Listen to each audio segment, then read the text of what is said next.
any adult could commit such evil acts against a child, in particular parents and carers to whom children look to for love and protection. And I know that colleagues and people outside of this place are seriously troubled that Arthur was subjected to a campaign of appalling cruelty and murdered after concerns had been raised with local services. Mr. Speaker, I want to tell you and colleagues across the House, and I want to assure the public that I am as determined as everybody in this House to get to the truth and expose what went wrong and take any action necessary to protect children. To do so, serious questions need to be asked.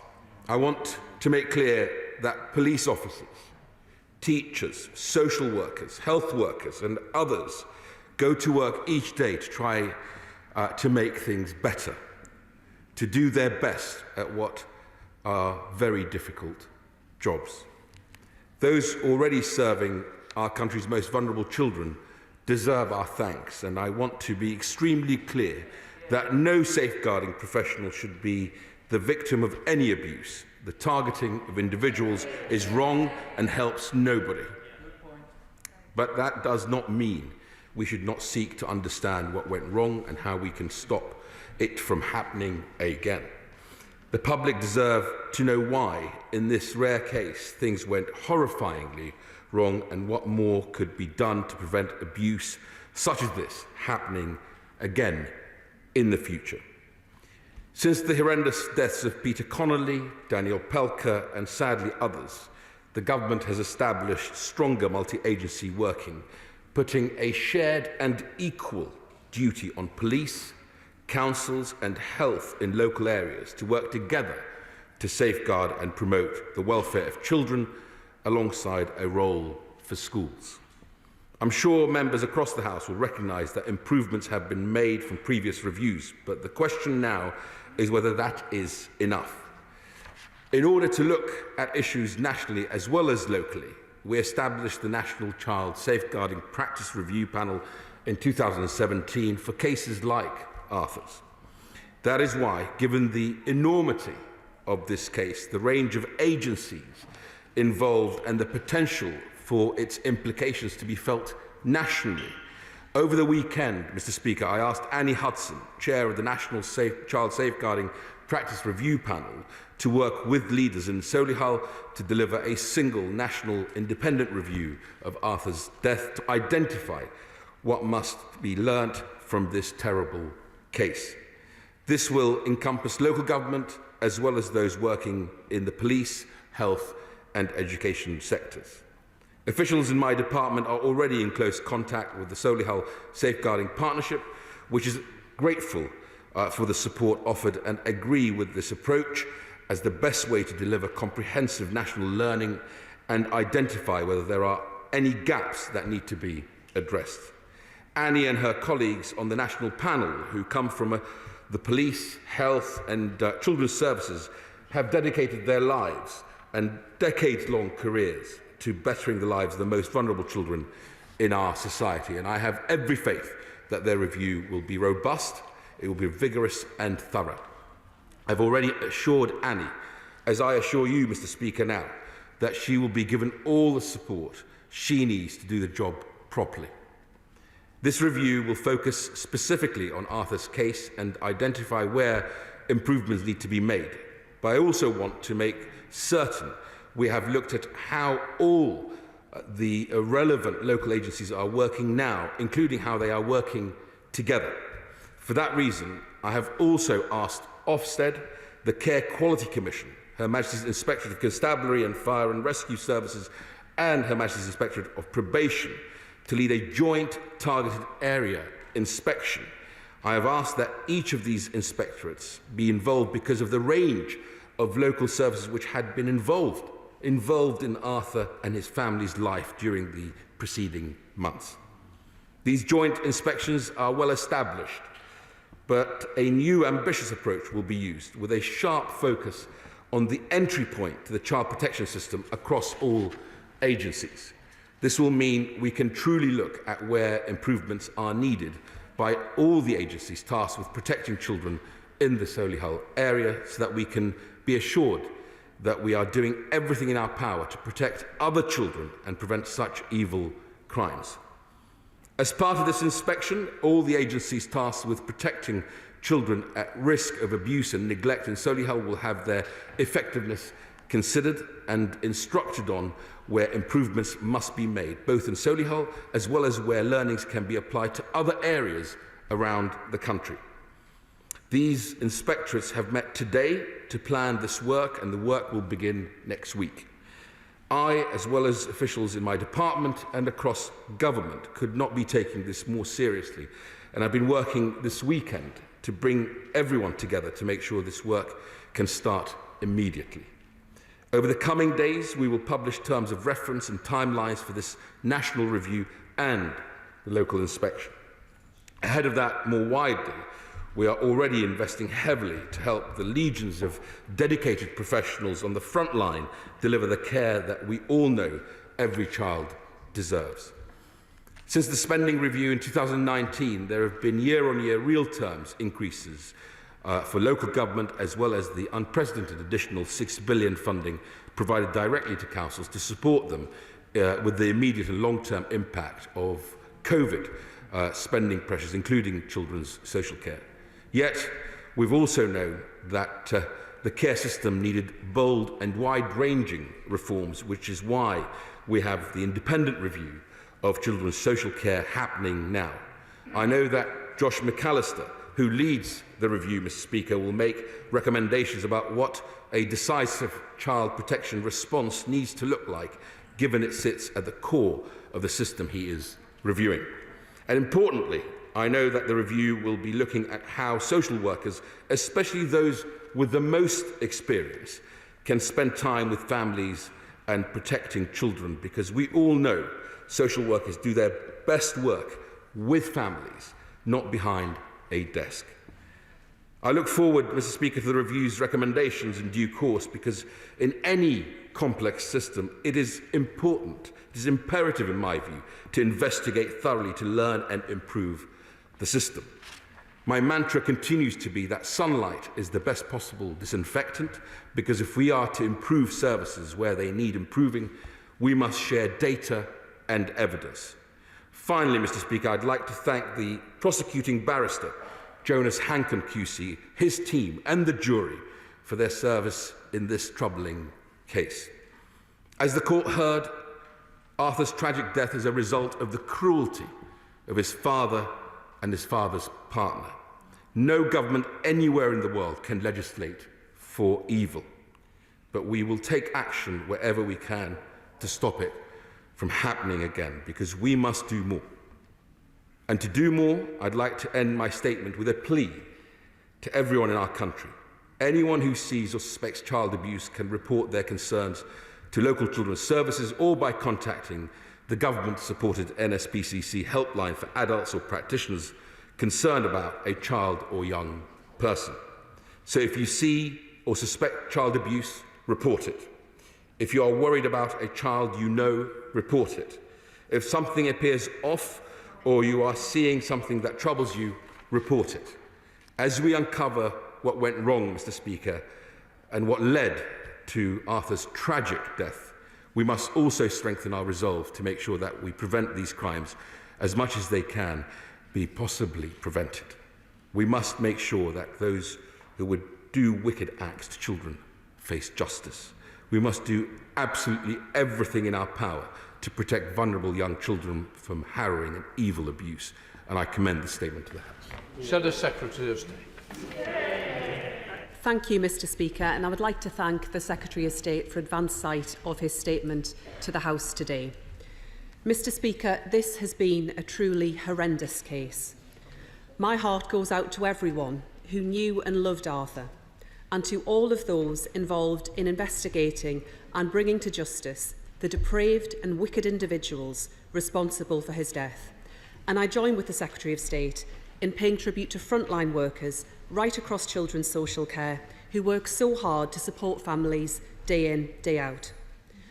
I welcome the announcement by the Attorney-General's Office that the sentences handed down on Friday will be reviewed under the unduly lenient sentences scheme. And I welcome the Right Honourable Gentleman's clear determination to get to the bottom of what has happened and his action in ordering a national review and a joint targeted area inspection. It is right to put in place inquiries as soon as possible, not merely into how individual agencies acted, but how they acted together.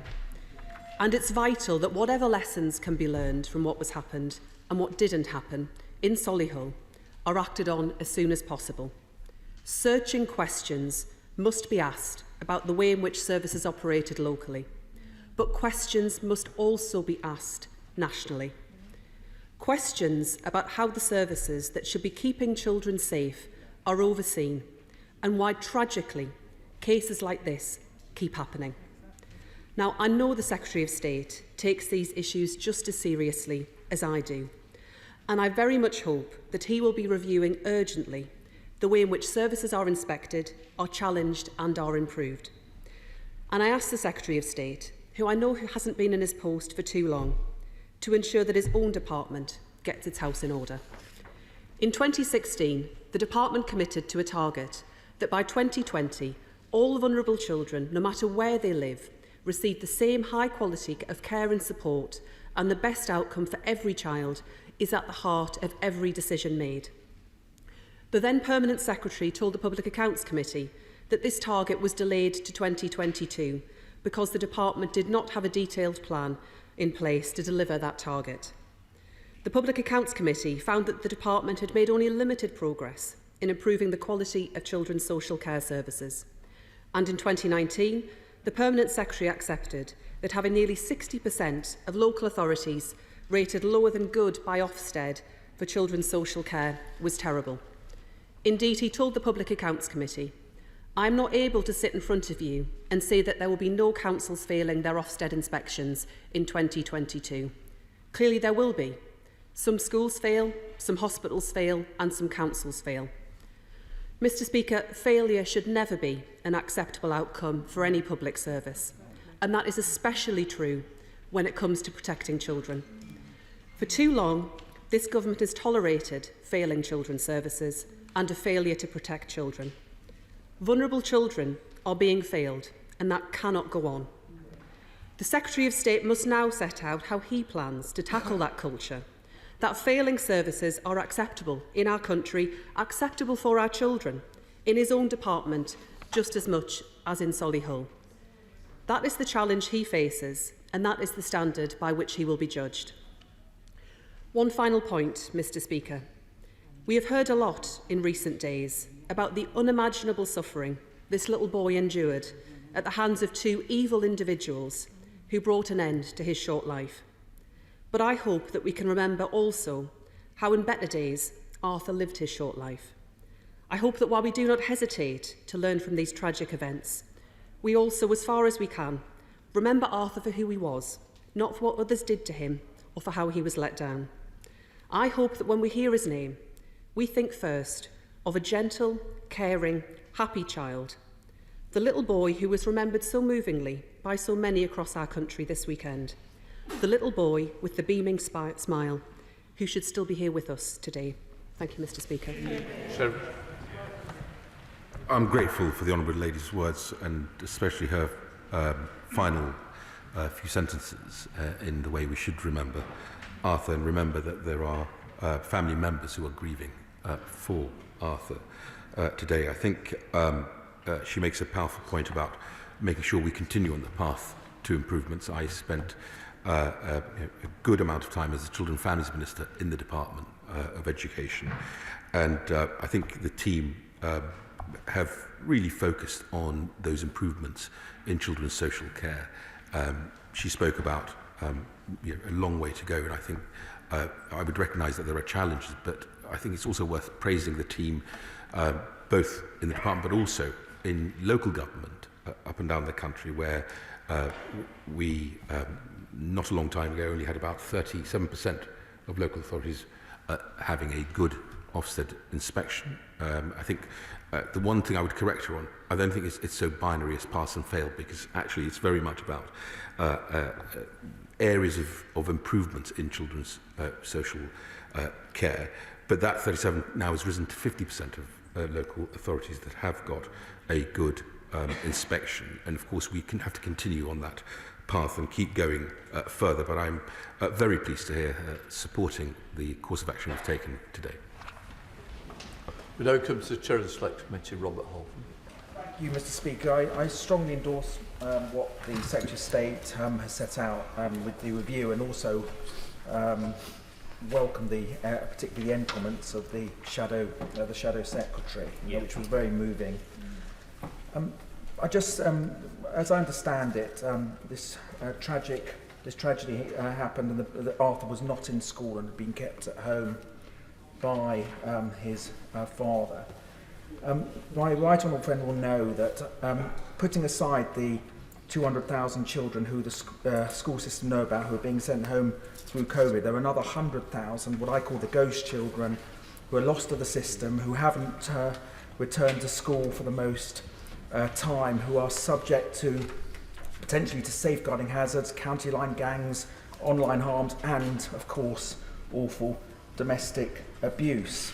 So I ask my right honourable friend to ensure that we're not in this House again discussing these kind of issues or witnessing a further tragedy that we have just heard about, that he proactively makes a real effort to work with the local authorities, to work with the schools and the regional commissioners to make sure that those 100,000 children who are mostly not in school are returned to school and are being watched by those authorities that they need to be watched. We have to get these children back into school, otherwise we'll face, I hope not, but we may face further tragedies along the way. Yeah.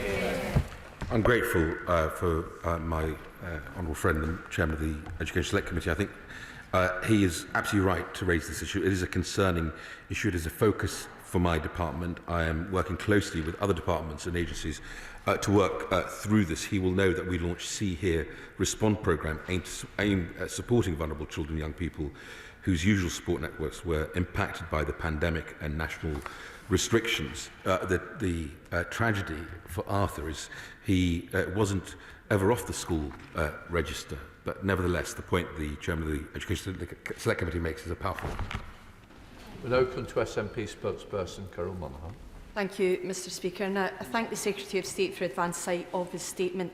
And it's unusual that we're here in this House with so much cross-party agreement on an issue. But the Secretary of State spoke from the heart and with a real genuine desire for change, and I hope we can be supportive of that. And I also want to join him in commending those who brought Arthur's killers to justice.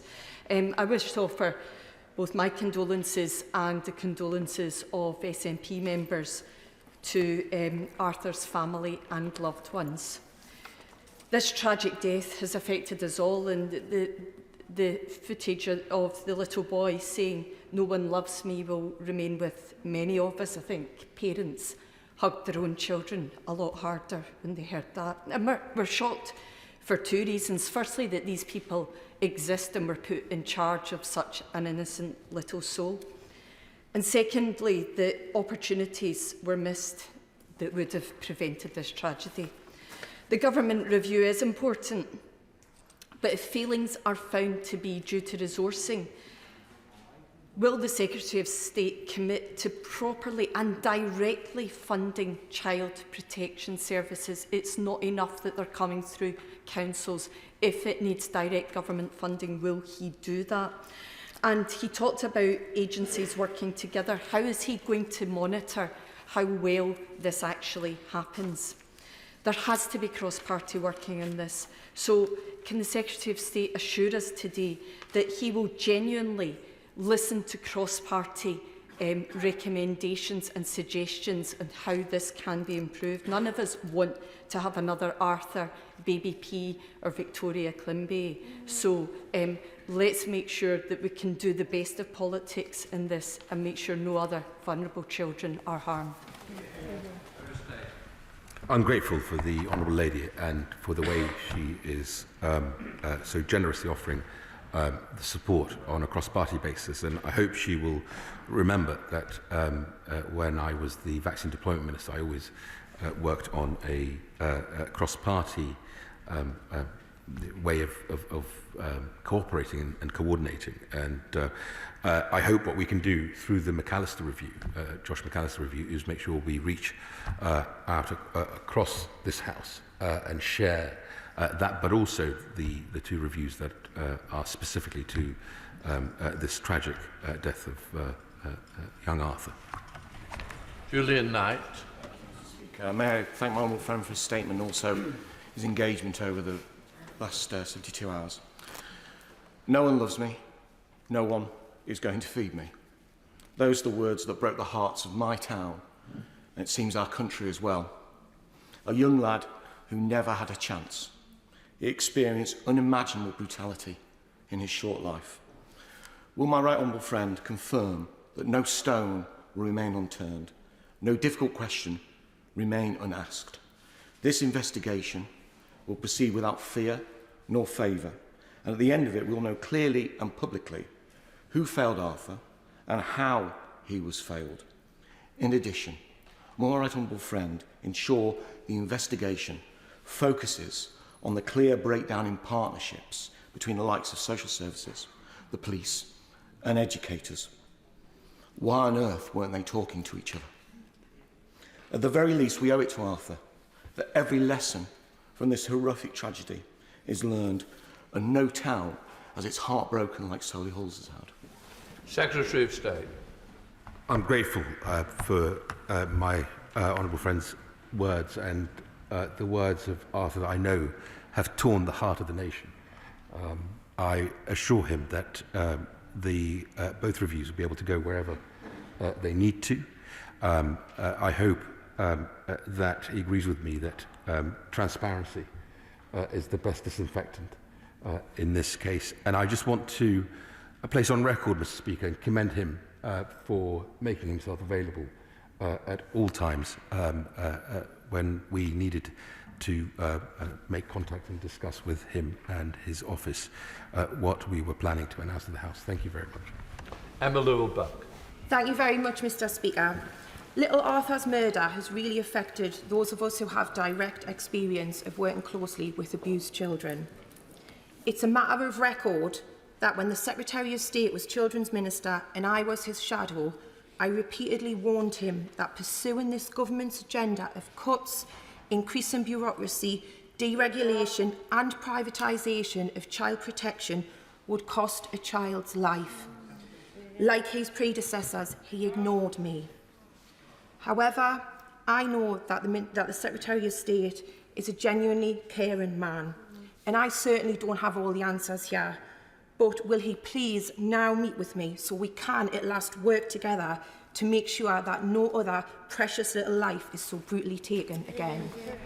Secretary of State. Thank you, Madam Deputy Speaker. And I, first of all, we're delighted to meet with the Honourable Lady. I think her characterisation is slightly unfair in the sense that not only do we work towards improving the system, and the team both in the department and on the front line did tremendous work. Of course, we worked on Step Up into Social Care Frontline, which delivered thousands of new entrants into the social care system. I think since 2017 we've seen an uplift of 10% of the social care workforce, which I hope she will agree is to be commended. But I'm very happy to also meet with her because I know she cares passionately about this subject. Saki Bharti. Thank you, Madam Deputy Speaker, and I stand with great sadness today. My constituents in Meriden, who are served by Solihull Council, have been devastated by the death of Arthur. My thoughts go out to those who loved him, and I pay tribute to that young boy with that beautiful smile. I welcome the announcements of the inspections and the reviews today. I don't think any Member of Parliament ever wants to be standing here addressing circumstances such as this. And I completely also agree in the Attorney General's review of the sentencing. And I have to admit, many times over the last few days, I've thought they should lock them up and throw away the key. Unfortunately, we have been here before, Madam Deputy Speaker, and what reassurances can my right honourable friend give to my constituents that this inquiry will be a meaningful one, that will bring meaningful change, that will protect children like Arthur in the future? Secretary of State. I'm grateful for my Honourable Friend's important question, and I would reassure him that both reviews will be thorough, will be shared with the House, but also will feed into Josh McAllister's overall review of children's social care. And I have to say that 29 years minimum for the murder of Arthur and 21 years for his father as well is what the court could deliver. But I know that the Attorney General has had a request to look again at the leniency of that sentence. Diane Abbott. The Secretary of State said earlier that he will do anything it takes to protect children.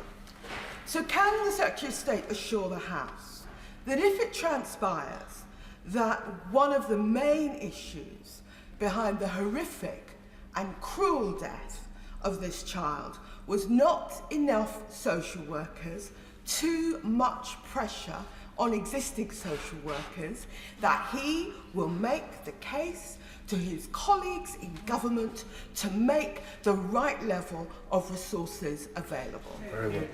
Secretary of State. I'm grateful to the honourable member's question, and I want to thank the 34,000 social workers who are out today and every day protecting young people. And of course, we continue to look to bring more into the profession. I mentioned earlier a 10% rise since 2017. But whatever the reviews, and of course the McAllister review recommends, it is exactly the thing that we will look to implement. Tim Lawton. Can I refer to my entry in the register? I'm sure the Secretary of State shares my sense of déjà vu. This tragic case revealed familiar failings raised 12 years ago by Lord Laming in his report into the BBP and how we need to have better joint working, 11 years ago when we started publishing serious case reviews so we could all learn from them, and 10 years ago when I launched the Munro Review, crucially, not as a knee-jerk reaction to a recent tragedy, to free up social workers from the bureaucracy that was keeping them from eyeballing and face-to-face time with those vulnerable families. So whilst welcoming, definitely welcoming, the government's determination to respond urgently with a review, can I suggest that first he reviews why the findings of previous reviews have not been acted on, or why the system has not allowed the necessary changes to happen? Yeah. Secretary of State. I'm grateful to my honourable friend's question, and he has what I would describe as institutional memory of the children's social care system, and of course his work as Children and Families Minister and Department has remained invaluable. He's right to challenge us on making sure that what we intend to implement from those reviews, including the Munro Review, which the Department accepted almost, I think, the majority of the recommendations, what happens then operationally on the ground to reflect that, and I think that is equally important. It's why the McAllister review is so important, so that actually it deals with the operational challenges, so we can turn some of this stuff into reality on the ground. Stephen McCabe. Thank you, Madam Deputy Speaker. Can I thank the Secretary of State for the tone of his statement, and as someone who once did this work, I'm very loath to start picking on individuals. I do understand. But I do want to say to him that leadership in this kind of work is very important, and I hope that some aspect of the inquiry will look at senior management appointments, and that the apparent senior managerial merry-go-round that can allow someone to leave a failing department and assume an almost identical post in a neighbouring authority. Secretary of State. I'm grateful for my friend's important question. I think the reviews will look at all aspects of the failures in this tragic case. It's worth just reminding the House that it is directors of children's services work also with very closely with chief execs and, of course, lead members. And I think it's, in my time as Children and Families Minister, I remember it's that combination of leadership that really does deliver the right outcomes that we want to see. But the review will look at that as well. Dr. Caroline Johnson. Thank you, Madam Deputy Speaker. And I refer members to my register of interests, because I'm a children's doctor. Arthur's case has shocked and saddened all of us. But as members have already said, we have been here before with similar cases. And in my career, I have seen and looked after far too many children who've been injured and hurt by those who are supposed to love them and care for them the most. I'm really welcoming the Minister's and Secretary of State's review, and I hope it will successfully reduce the number of cases.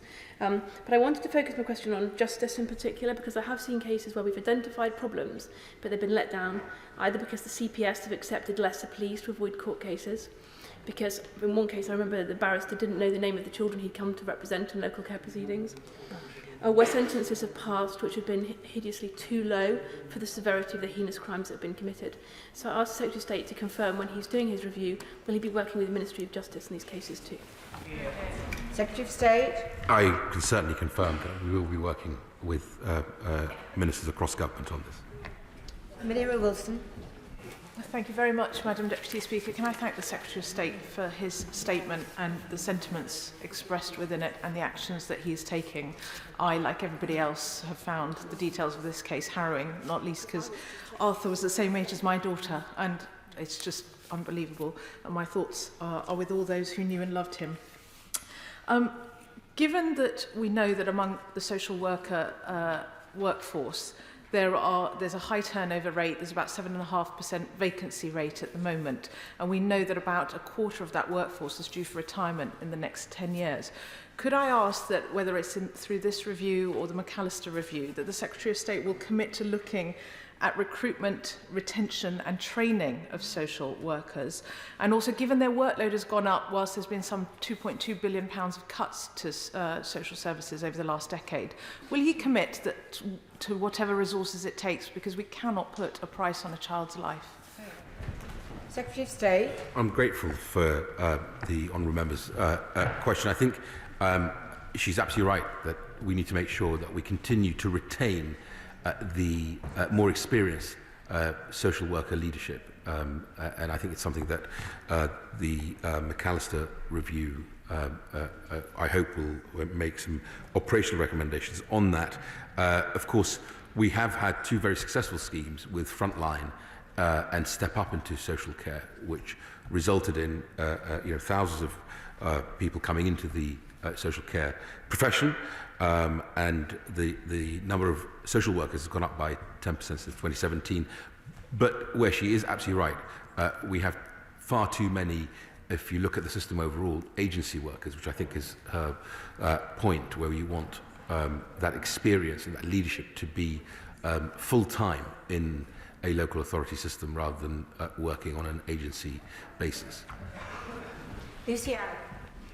Thank you very much, Madam Deputy Speaker, and I would like to thank the Secretary of State for his statement and for his tone throughout this session.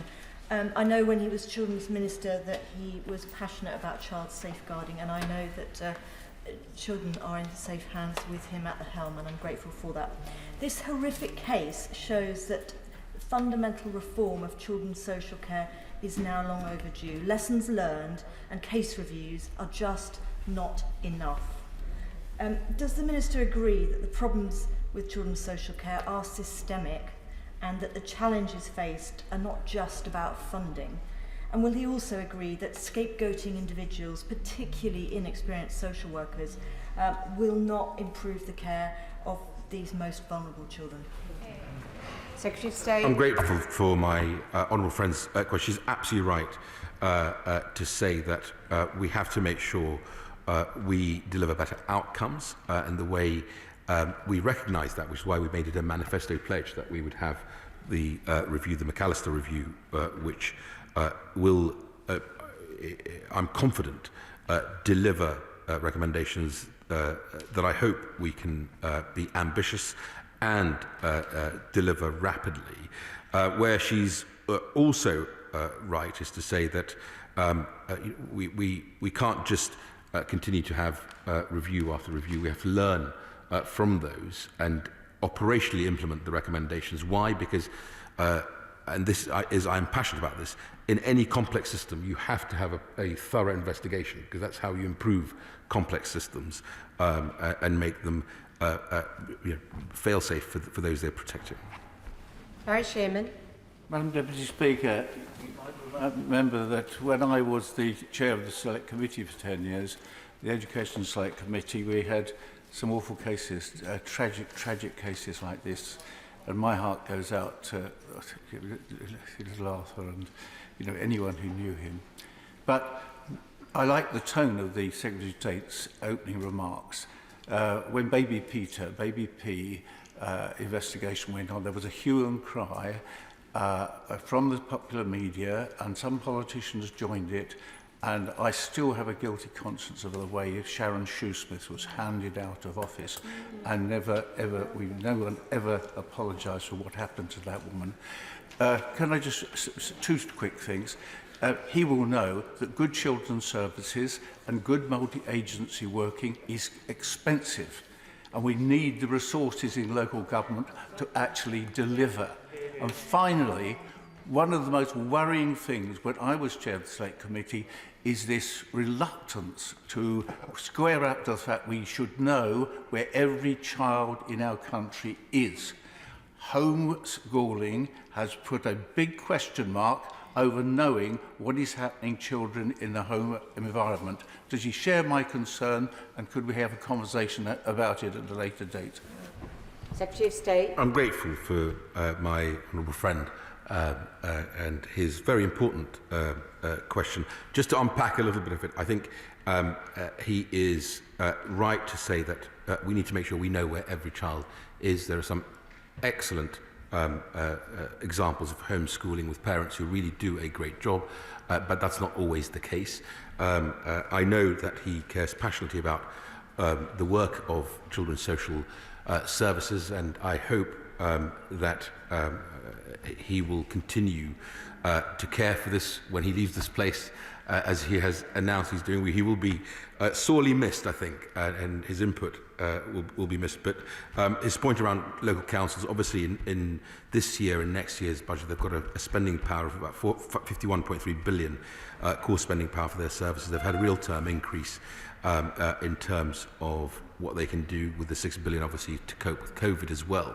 But nevertheless, I think it's important that we don't scapegoat anyone. And he's absolutely right. We've got to make sure that we allow both the panel and the review to take their course and report back to this House. Bob Blackman. Yes. Thank you, Madam Deputy Speaker. I go back a little longer than other people and refer to the Jasmine Beckford case, as well as the Victoria Columbia case, the Baby Peter case, and now that of Arthur. The one common theme throughout this whole terrible series of events is that the opportunities to take a child to safety were missed. So will my right honourable friend make sure that the message goes out to frontline children's social workers if they have a suspicion of a child being abused, it will be thoroughly investigated, and if necessary, that child will be removed to a place of safety.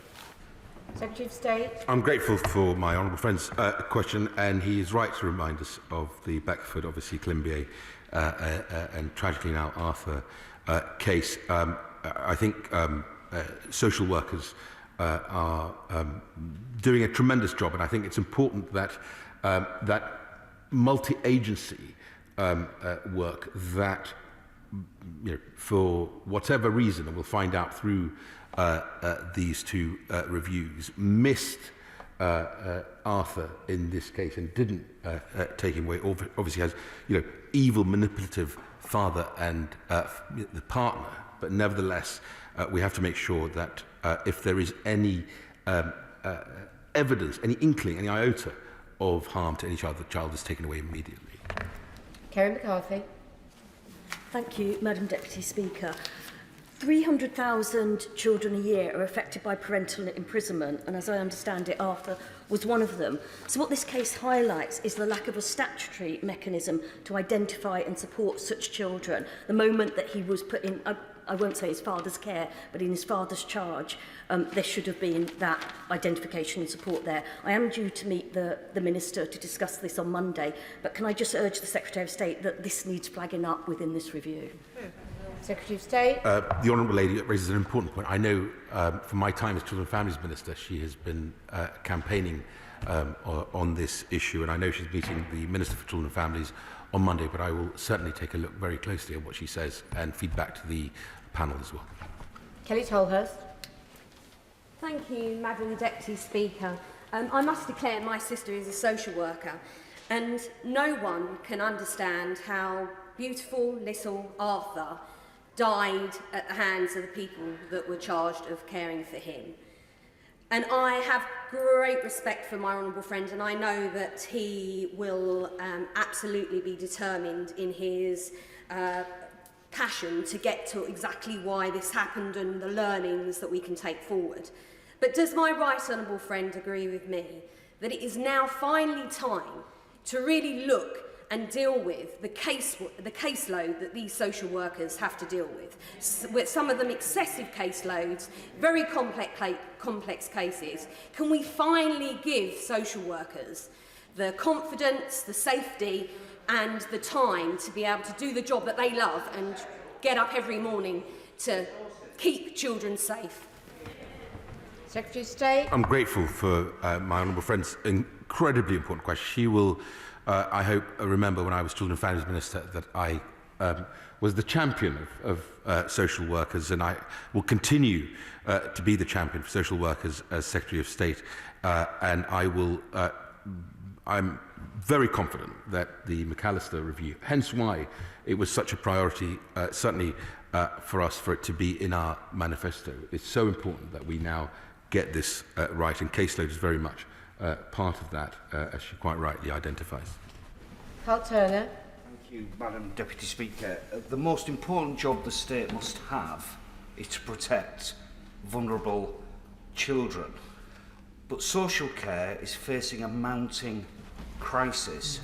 Now, I know the Secretary of State, and I trust entirely that he'll do everything in his power to get to the bottom of what led to this terrible tragedy.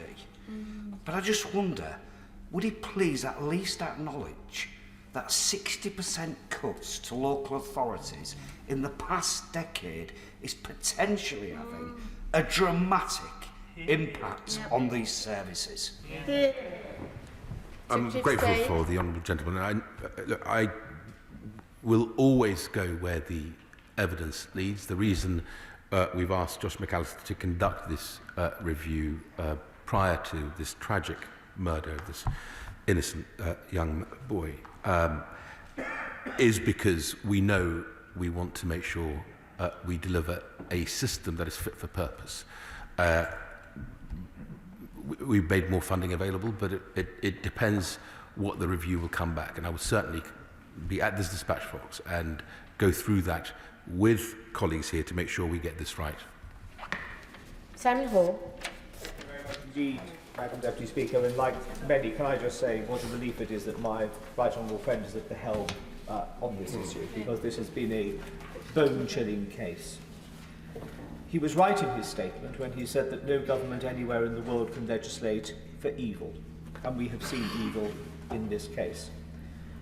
And we also know that hard-working professionals can't be everywhere all of the time. Quite rightly, the Campaign for Violence Against Women and Girls has a high national profile and a command of respect of ministers across government.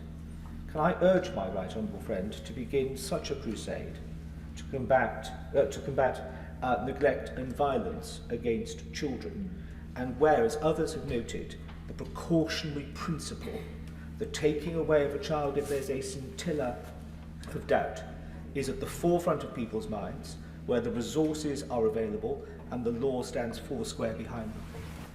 Secretary of State. I'm grateful for my honourable friend's question and suggestion, and I would certainly like to take that away and also work on a cross-party basis to make it just culturally unacceptable for children to be neglected or to be harmed or abused in any way. John Seshalomi. Thank you, Madam Deputy Speaker. And I'd also like to thank the Secretary of State for his statement and his commitment to get to the bottom of this. I associate myself to all the remarks from members across this House, and like many members, I've got 2 young children. And I hugged my 6-year-old and 4-year-old that little bit tighter this weekend in just so much sadness. One area which I've highlighted in this House before is the fact that we've seen shortcomings within the safeguarding system, and they do need to be addressed. But I'd also like to draw the House's attention to young girls and young children who are in vulnerable situations and in some cases aren't known to the authorities. I've highlighted the problem with hidden gang-associated girls, many of whom are never picked up. So I'd like to ask the Secretary of State if he would ensure that all children who are at risk of violence and exploitation are identified and properly cared for. Secretary of State. I'm grateful for the Honourable Lady and her very moving words about her own children. I think I felt exactly the same way this weekend about my 9-year-old daughter. She highlights a very important point, which I think the McAllister review is very much about making sure that we have a system that is decisive when it comes to protection of children. Lord Trott. Thank you, Madam Deputy Speaker. Can I thank my right honourable friend for his statement, and can I ask him to be mindful, as I know he will be, of learning the lessons from other tragic cases, particularly Baby P, where we saw a massive increase in referrals and also a massive increase in the number of children taken away from the care that they were currently in. I think we need an increase in resources for social workers in the near term to handle that increase in referrals. And I do think there is a balance that needs to be struck between taking children away from their parents or the home that they're in and making sure that they're safe, and that he is sending out that message to social workers. Secretary of State. I'm grateful for my honourable friend's very important question. I think she's absolutely right around how social workers, and I've seen them do this brilliantly, in terms of identifying support networks for children. Of course, if there is a scintilla of doubt in terms of any harm being caused to a child, they absolutely should take away. But she also makes a very important point that in learning from previous cases, the additional work that will be now placed upon the social work front line is something that we are very cognizant of, and I know the Minister for Children and Families is looking at how we can continue to support the front line. John McDonnell. Unfortunately, we're too good at setting up reviews and blaming others. This House needs to take some responsibility. In March 2018, the Honourable Minister for Reddish, Denton and Reddish published with me a report based upon consultation with children's charities, local government and social work professionals that said after £2 billion worth of cuts, children were at risk and could not be protected. We put forward proposals in the budget that year, and in the following year, and in the following year. 40% cut in early interventions on children. We all get emotional about this. I was 15 years on childcare and dealt with children who had been abused, and I never ever want to see it again. I don't doubt the sincerity of this minister. We've worked with him. He's done a good job where he's been in most cases. So this is a message through him to the Chancellor. We need an emergency funding package for children's services now. We can't wait months for another review. The social workers are overworked and actually underpaid and disrespected. We need them properly funded and supported. Secretary of State. Thank you, Madam Deputy Speaker. I would respectfully say that I don't think anybody in this House would ever disrespect the social work workforce or any social worker. I also think that actually having evidence-based strategy is important, which is why the McAllister review is so important to this. It's worth remembering that the core spending of local government has increased on an average of 3% in real terms each year of the next spending review period. So more money is going into local government, but depending on what the McAllister review does deliver, I would certainly be the first to make the argument for properly resourcing children's social care. David Simmons. Thank you, Madam Deputy Speaker. Like others, may I thank the Secretary of State for the tone of the statement today. Does my right honourable friend agree with me that the 1989 Children Act, which provides the main legislative and operational underpinning of children's social care, is perhaps in need of updating. Does he have a view about how that might happen?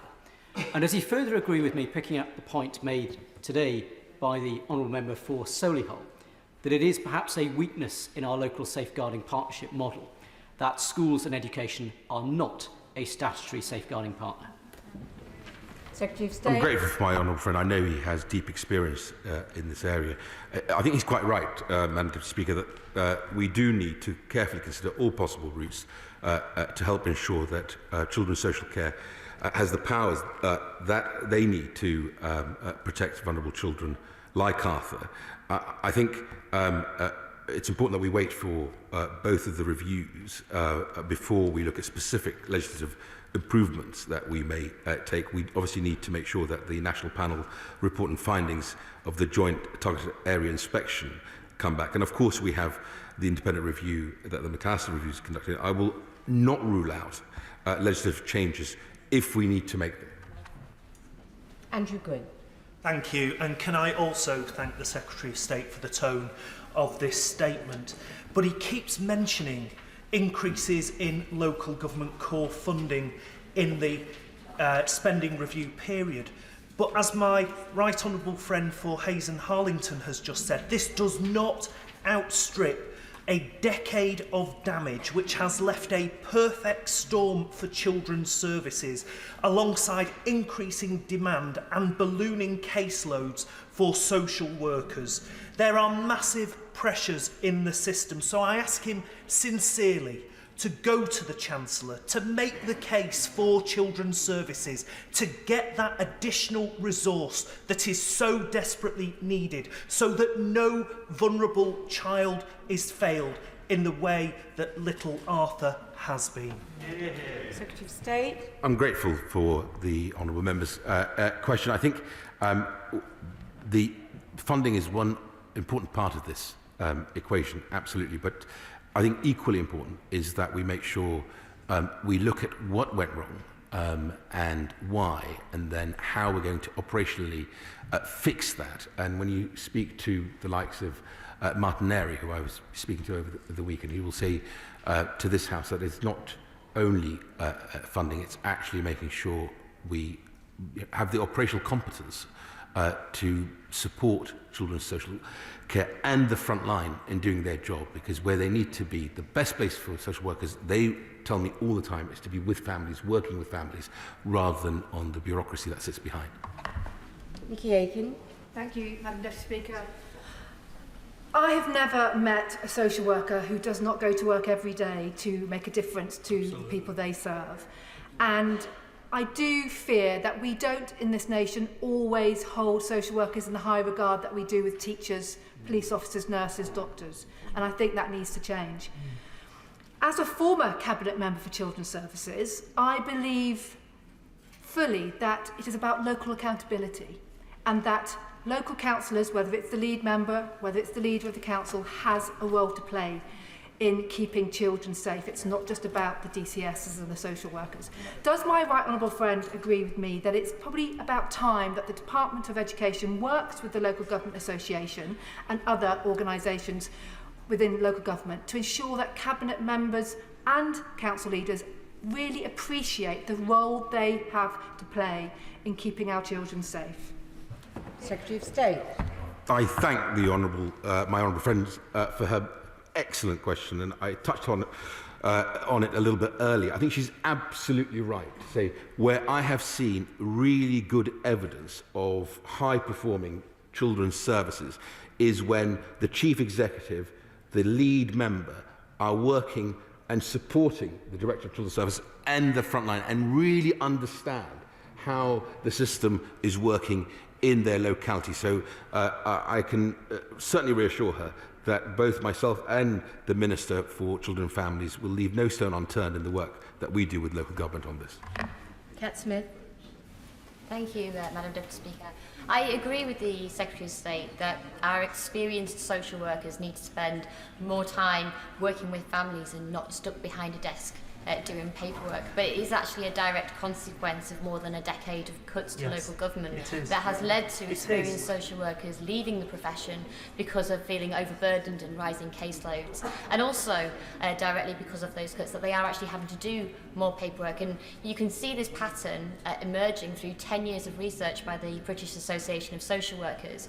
So can I invite the Secretary of State to make time for a meeting with myself as an officer of the APPG on social work and the British Association of Social Workers to discuss the things that we can do to actually encourage retention and obviously recruitment of social workers, so we can actually have those experienced social workers working directly with families. Secretary of State. I'm grateful for the Honourable Lady's question. I would certainly make time, as will the Minister for Children and Families. I think she raises a really important point.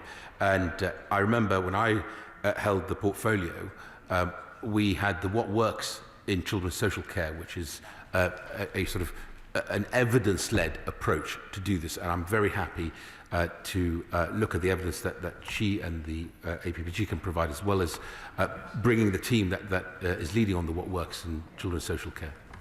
Kieran Mullen. Thank you, Madam Deputy Speaker. Like many others, I found myself in tears at the weekend thinking about what happened to poor little Arthur. I welcome the fact that the sentence is potentially going to be reviewed, but I think we shouldn't get overly optimistic. At best, we might see an increase of a few years, because actually sentencing practice in this country is woefully short of what most people think of as justice in cases like this. Every person I've spoken to, everyone that's contacted me, wants to see both of these despicable individuals locked up for the rest of their lives. And I hugely welcome the changes we're making on premeditated child murder to make it so that you should expect a whole life tariff. But does the right member agree with me that any adult that murders a child should expect to spend the rest of their life in prison, regardless of whether or not it was premeditated? Yeah. Secretary of State. I'm grateful to my honourable friend's question. I know he feels very strongly about the issue, and he and I have discussed this very recently. He quite rightly reminds the House that last week the government announced that we are currently amending the Police Crime and Sentencing and Courts Bill to include Tony's Law, which will increase the maximum penalty for child cruelty causing or allowing serious physical harm from 10 to 14 years, and the maximum penalty for causing or allowing the death of a child from 14 years to life imprisonment. George Howard. Thank you, Madam Deputy Speaker. Can I congratulate the Secretary of State on the thoughtful but determined way he's approached this tragic situation. Could I suggest also, he's mentioned the need for multi-agency working, and I'm sure he's right about that. But could I suggest also that as part of the review, they look at the possibility of placing a duty on those agencies to share information, because that seems to have been a problem in this case. And also to establishing a mechanism whereby such information as has been received is properly assessed to see what further steps should be taken in those cases. And of course, as others have said, we do need the resources to be put in to make a system like that work. Secretary of State. I'm grateful for the honourable member's question. He raises a really important issue, although there is that duty to work together and, of course, to share information. One of the things I want the investigation to look at is how well is that working? How can we improve it? Because clearly in this case it has not worked, which is why we've lost poor Arthur. Jane Hunt. Thank you very much, Madam Deputy Speaker. If it takes a village to raise a child, let's not make it the case that a whole village has to raise the issue before concerns are addressed. I wonder if my right honourable friend would look, in the case of the review, about outcomes rather than following rules. Let's allow these multi-agency groups to be bold, to make bold decisions, and to have the confidence that we will support them. Secretary of State. I'm grateful for my honourable friend's question. She raises a really, really fundamental issue, is that the system needs to have that confidence and ability to safeguard and protect and, of course, build on relationships that child may have with other members of the family, kinship care, if necessary, or otherwise. That comes through really high-quality leadership, and that's why that has so much been the focus of my work at the time as Children and Families Minister, but I know my honourable friend, the Minister now, continues that work too, but the review, she's right, should look at that too. Janet Davey. Thank you, Madam Deputy Speaker. I have 15 years of experience in children's social care as a social worker, and I thank the Shadow Minister for saying that, Secretary of State for saying that he will be a champion for social workers. The death of Arthur is absolutely tragic, and I thank him also for his statement. However, it is not a new phenomenon that social workers are overworked and they spend most of their time doing bureaucratic work. The review to do with Monroe, Louise Casey, and also Josh McAllister has also stated that social workers spend far too much time during the bureaucracy of their work instead of being with families. Social workers are overworked. What interim measures will the Secretary put in place now, and what are the timescales of when his review will be completed? Secretary of State. I'm grateful for the Honourable Lady. I want to thank her for her 15 years of service as a social worker. She's absolutely right. First quarter next year, there will be a reduction in that bureaucracy that's coming down the line even before the review. But she's also right to say that actually there is too much bureaucracy. I'll never forget going out with a brilliant social worker in Brighton who is a phenomenon. I mean, doing incredible work with the most vulnerable young people. And she said to me privately, she said, I know I shouldn't be saying this to you because you're the minister, but I'm not good at using some of these technologies or bureaucracy, which is why I'm finding it so difficult, so I'm going to retire. And that's the sort of thing that I think the McAllister Review needs to look at very thoroughly. Mark Jenkinson. Thank you, Madam Deputy Speaker. Can I thank my right honourable friend for his statement and for his commitment to leave no stone unturned in this tragic case. In my constituency of Workington, teachers often find themselves at the front line of social work. And I'll just put on record that I am the husband of a teaching assistant. Some of our secondaries are pilots for social workers in schools, but we know that early intervention is key. So will he look at potentially rolling out that social workers in schools project to primaries across Cumbria as well? Secretary of State. I'm grateful for my honourable friend's question. I will certainly take a good look at that particular pilot. In my time, again, as Children and Families Minister, I saw similar projects that did tremendous work in schools with the most vulnerable children and their families. Nick Whitley. Thank you, Madam Deputy Speaker. I'd also like to thank the Secretary of State for his tone this afternoon. The tragic death of Arthur Labinjo-Hughes has shocked and grieved our nation and served as a painful reminder that nearly enough has been done to protect vulnerable children since the death of baby P over a decade ago. Lord Laming, who chaired the inquiry into the death of Victoria Climby, has warned that 10 years of austerity measures have seriously undermined the ability of social service to protect young people most at risk of serious harm. Does the Secretary of State agree that urgently restoring funding lost since 2010 is essential if we are to stop any child from suffering as Arthur so tragically did? Secretary of State. I'm grateful for my honourable friend's question. I think it's important that we do recognise that the new funding that's going into local government over the spending period, 4.8 billion in total, but the McAllister Review will, I hope, also give us an opportunity to look at how we operationally make best use of funding, but also understand where that bureaucracy lies to free up the front line, to make it an attractive profession, of course, to be part of as well. So all that work will continue at pace once we have the review back. Last question, Matt Rodder. Thank you, Madam Deputy Speaker. I would like to offer my deepest condolences to little Arthur's family and friends. This has been a truly dreadful case, as colleagues across the House have said today. I thank the Secretary of State for his tone and his commitment on this important issue. I would like to hear more from him about his willingness to leave no stone unturned, to do whatever it takes in this case, to explore how we can support these vital public sector workers who need so much help and encouragement at this difficult time. Will he look both at the pay for social workers, the numbers of social workers, the integration of different agencies, and indeed leave no stone unturned, including looking at his own department?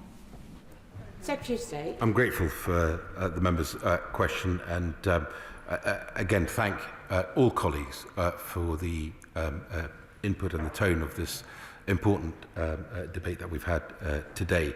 The McAllister review is looking at exactly how we make sure we deliver the best outcome and the support that we offer the front line. I think, sadly, in many ways, I just want to end by really recognising this, Madam Deputy Speaker, is the incredible work that social workers do day in, day out, week in, week out, year in, year out, doesn't get much recognition.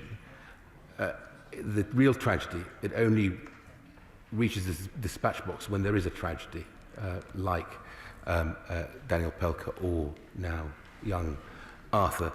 I just want to place on record that social workers are not on their own. They're not forgotten.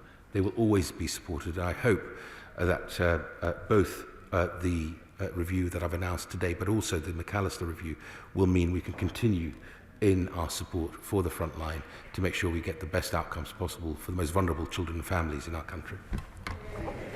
Well, I thank the Secretary of State for his statement, and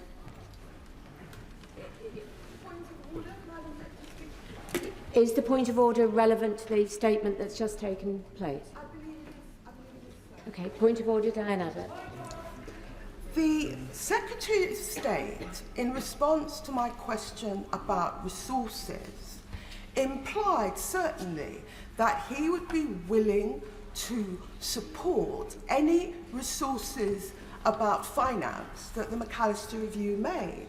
But the Secretary of State would have known perfectly well that his department, the Department for Education, have signed a contract with McAllister which says he cannot assume additional government funding, that any recommendations about funding must be matched by savings elsewhere in government over a period of time, and that any recommendations must be affordable to government. How can the Secretary of State assure the House that he is willing to support recommendations for extra money when the contract his department has signed would seem to apply any such recommendations would not be acceptable?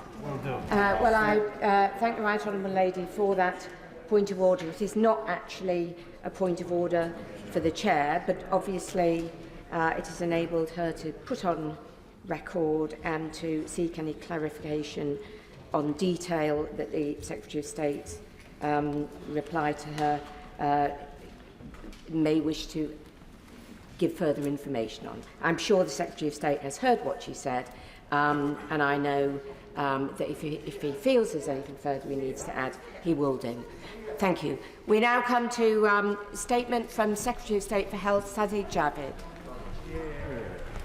Thank you, Madam Deputy Speaker.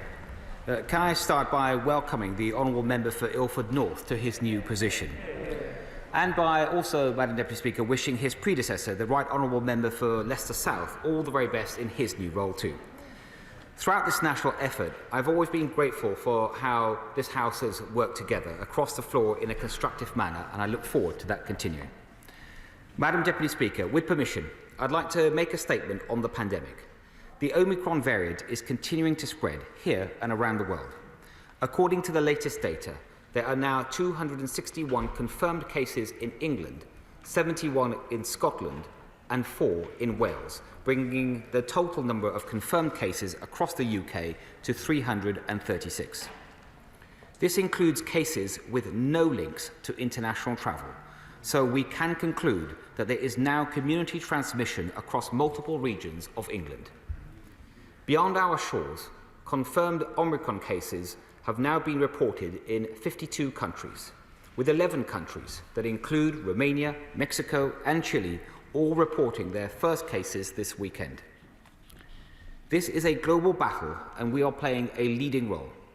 On Friday, I spoke with the Director General of the World Health Organization to share our findings so far and discuss how we can work together to tackle this common threat. We're learning more about this new variant all the time. Recent analysis from the UK Health Security Agency suggests that the window between infection and infectiousness may be shorter for the Omicron variant than for the Delta variant. But we don't yet have a complete picture of whether Omicron causes more severe disease or indeed how it interacts with the vaccines. And so we can't say for certain at this point whether Omicron has the potential to knock us off our road to recovery. Madam Deputy Speaker, we are leaving nothing to chance. Our strategy is to buy ourselves time and to strengthen our defences, while our world-leading scientists assess this new variant and what it means for our fight against COVID-19. And so today, I'd like to update the House on some of the latest measures that we are taking. First, we're taking balanced and proportionate measures at the border to slow the incursion of the new variant from abroad. We've seen with previous new variants how strong defences at the border, combined with the capacity we've built for genomic sequencing, can give us the best possible chance of identifying and responding to new variants. This includes our travel red list, which allows us to react quickly through targeted measures when the data shows cause for concern.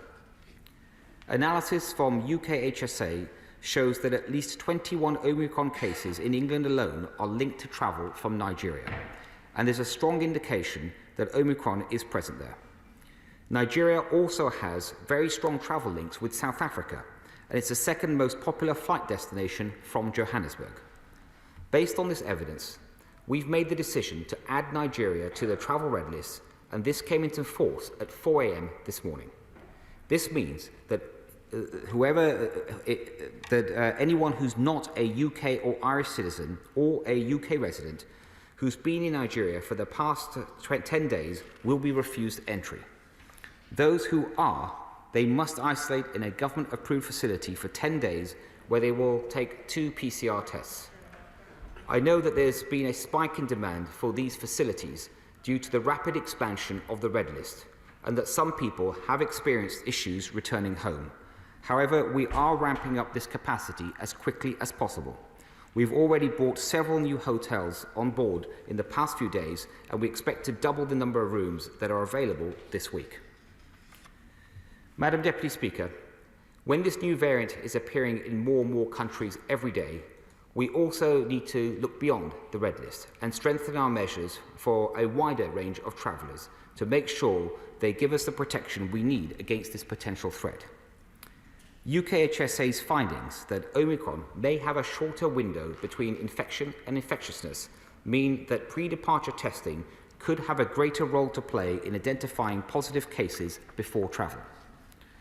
As a result of this new data and the greater spread of Omicron across the globe, from 4 a.m. tomorrow, anyone travelling to the UK from countries that are not on the red list must also show proof of a negative PCR or lateral flow test. This applies to any vaccinated travellers, so whether you're vaccinated or unvaccinated, and anyone aged 12 and above. They should take tests as soon as possible to when they depart, but no earlier than 48 hours before. I know that these measures, of course, they will bring disruption, and that they will impact people's plans to spend time with their loved ones, especially over this festive period. But we're taking this early action now so we don't have to take tougher action later on, and so that we can take every opportunity to prevent more cases from arriving in our country. I'd like to reinforce to honourable members that these are temporary measures while we improve our understanding of this new variant. We'll be reviewing these measures along with other temporary measures that we've announced, and we will update the House next week. I firmly believe that whenever we put in place curbs on people's freedoms, we must make sure that they are absolutely necessary, and I can assure the House that we won't keep these measures in place for a day longer than we have to. Second, Madam Deputy Speaker, as well as acting to slow the incursion of the variant from abroad, we're also strengthening our vital defences here at home. Late last week, we had the brilliant news that another new treatment has been approved by the MHRA after it was found to have reduced hospitalisation and death in high-risk adults with symptomatic COVID-19 by 79%. Another defence, of course, is our vaccination programme. On Saturday, we recorded almost 450,000 booster jabs in a single day, and yesterday, we announced that we'd hit the significant milestone of 20 million booster doses and third doses across the United Kingdom. In the last week, the UK booster programme has reached more people than the adult population of Greater Manchester, and we are expanding this life-saving programme even further as part of our target of offering all adults in England a COVID-19 booster jab by the end of January. To put this plan into action, we'll be recruiting 10,000 more paid vaccinators. We're also deploying about 350 military personnel in England this week to support the vaccine booster programme, and there's already over 100 personnel deployed in Scotland supporting their vaccination efforts. We'll have over 1,500 pharmacy sites putting jabs into arms across England, along with new hospital hubs and new vaccination centres. We're bolstering our booster programme so that we can protect as many people as possible, strengthening our collective defences as this virus goes on the advance this winter. Madam Deputy Speaker, one of the most dangerous aspects of COVID-19 is how quickly we can adapt. And when the virus adapts, we must adapt too. We cannot say for certain that Omicron what it means for our response, but we can say that we're doing everything in our power to strengthen our national defences. So we'll be as prepared as possible for whatever this virus brings. I commend this statement to the House. Shadow Secretary of State for Health, West Streeting. Thank you, Madam Deputy Speaker. And can I thank the Secretary of State both for his kind, warm words of welcome and for advance sight of his statement, and say how much I'm looking forward to our exchanges. Last week I paid tribute to my right honourable friend, the member for Leicester South, and I do so again today, along with my honourable friends, the members for Ellesmere, Port and Neston and Nottingham North, who did a magnificent job in the shadow health team. My right honourable friend took a constructive approach to the government's response to the pandemic, and I intend to continue in the same vein. COVID-19 is still with us, and with new variants presenting significant challenges to lives, livelihoods and our liberties. The goal must be to ensure that we can live with the virus through effective vaccines, treatments and common sense public health measures. In that spirit, can I welcome the announcements the Secretary of State has made today and join him in his call for everyone who is eligible to come forward and get the booster jab, as my right honourable and learned friend, the Leader of the Opposition, did just this morning. Vaccination remains the greatest tool we have in our fight against the pandemic.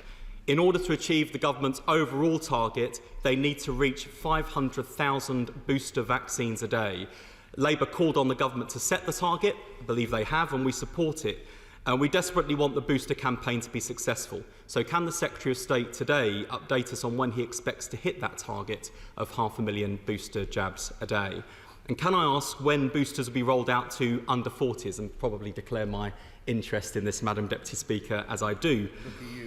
On the wider vaccine rollout, members across the House will have been frustrated and concerned with reports this weekend that too many hospital beds and resources are having to be diverted to those who have chosen not to receive the vaccine. With the pressures on the NHS this winter expected to reach unprecedented levels even before the emergence of Omicron, what is the Secretary of State's plan to persuade the 1 in 5 people who are eligible but not yet fully vaccinated to get the jab? The arguments in favour of receiving the vaccine are overwhelmingly strong. It is a safe and effective tool in our defence. So what research has the Secretary of State undertaken into the reasons for vaccine hesitancy, and what steps is he putting in place to put effective reassurance measures in place to encourage take-up, particularly among groups that are less likely to have taken up the vaccination and are disproportionately suffering with the virus? And can he update the House on the reasons for the slow progress in vaccinating 12 to 15-year-olds? The initial target of offering all 12 to 15-year-olds the vaccine by October half-term has been missed, with current trends suggesting some teenagers won't receive the vaccine until February. So what's the Secretary of State's plan to speed this up? Madam Deputy Speaker, we want everyone to be able to enjoy Christmas this year. To make that happen, the government needs to bring forward the common sense measures which can limit the spread of the new variant while having a minimal impact on our lives, jobs and businesses, especially in the busy pre-Christmas trading period. I was pleased to see the Secretary of State and his right honourable friend, the Home Secretary, accept Labour's call for the reintroduction of pre-departure tests for those travelling to the UK. But given the likelihood of new variants, will the government now introduce as a standard response to new variants overseas introducing stronger border controls, testing and contact tracing so the government isn't again accused of locking the door after the horse has bolted.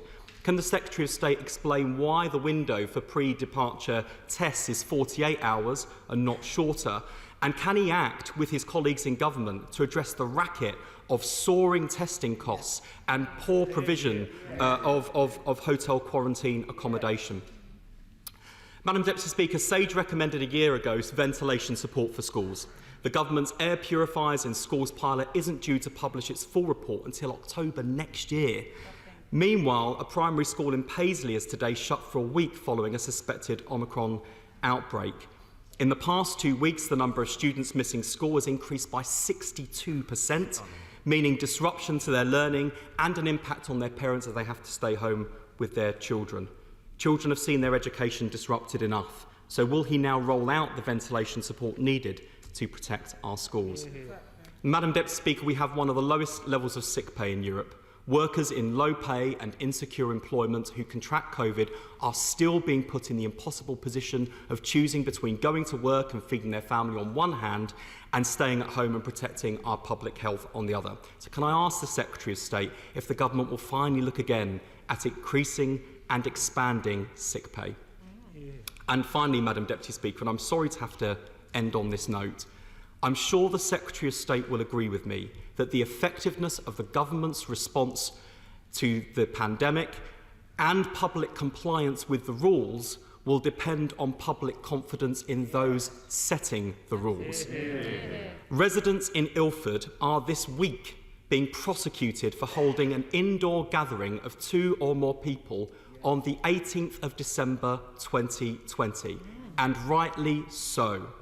Isn't it time that the government comes clean about the event in Downing Street on that same day, admit they broke the rules and apologise? Or does the Secretary of State believe, as the Prime Minister appears to, that it's one rule for them and another rule for everyone else? Secretary of State.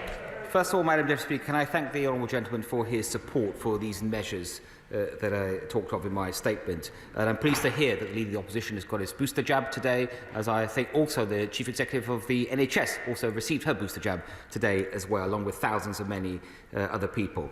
And can I also thank him for his support, his general support for the booster programme, the importance of vaccines, the call that he's just made for more and more people to come forward. The booster programme itself is steaming ahead at a blistering pace. 2.6 million people across the UK were boosted last week. There's some 3.6 million people that are booked in to get their boost already. I think that's one of the highest numbers, probably is the highest number that we've seen certainly for boosters, and I'm confident that we are on track to meet our commitment to offer all adults across the UK a booster jab by the end of January. We are already far ahead of any other country in Europe, and when we achieve that by the end of January, we most certainly still will be. In terms of vaccination more generally, especially those people who haven't even yet taken up their offer of a first vaccine jab, the honourable gentleman is right to point to the importance of that. We estimate there's around some 5 million people across the UK that have yet to take up their offer of a jab. Our general vaccination rate across the population, over 88% having had at least one jab over the age of 12, 88% is one of the highest in Europe, but we do need to do even more to get to that 12%, that missing 12%. There's a huge amount of work that's gone on that, especially around communications, especially around dealing with misleading information on vaccines, but also by improving access. And we have seen in the last week, perhaps because of the concerns around the Omicron variant, more and more people coming forward for vaccinations the first time, and of course that is to be welcomed, and we will continue to build on that. The honourable gentleman also asked me about responses to any potential future variants. I think it's reasonable to think there will be future variants, but we will reserve judgment on those until we come across such issues, and in any case there will always be a balanced and proportional response based on what we know at that time. I don't think it would make sense to set out that response in advance. The honourable gentleman asked me about testing, the testing cost, whether PCR tests, lateral flow tests. We have removed, rightly so, I think over 100 providers from the government website in recent weeks. I think some 20 were removed this weekend for offering, for showing misleading prices, and we will continue to take a tough and hard line, because no one, of course, should be misled in this, and the pricing and the availability should be absolutely clear. The honourable gentleman asked me about ventilation in schools. I believe that my right honourable friend, the Education Secretary, gave further information on that, on improvements that were being made. I believe he did that last week. On sick pay, I think it's important that we rightly have kept in place the access to sick pay from day one, rather than what was there before the pandemic. And in terms of rules, of course, they should apply to everyone, regardless of who they are. Chair of the Health Select Committee, Jeremy Hunt. Thank you, Madam Deputy Speaker. Can I strongly support the Secretary of State in the balanced and sensible way that he is buying time before we really find out how dangerous this new variant is. But can I ask him how he is preparing the NHS for the potential worst-case scenario that we may be facing? In particular, the 10,000 NHS beds that NHS providers think are occupied by people waiting for a social care package.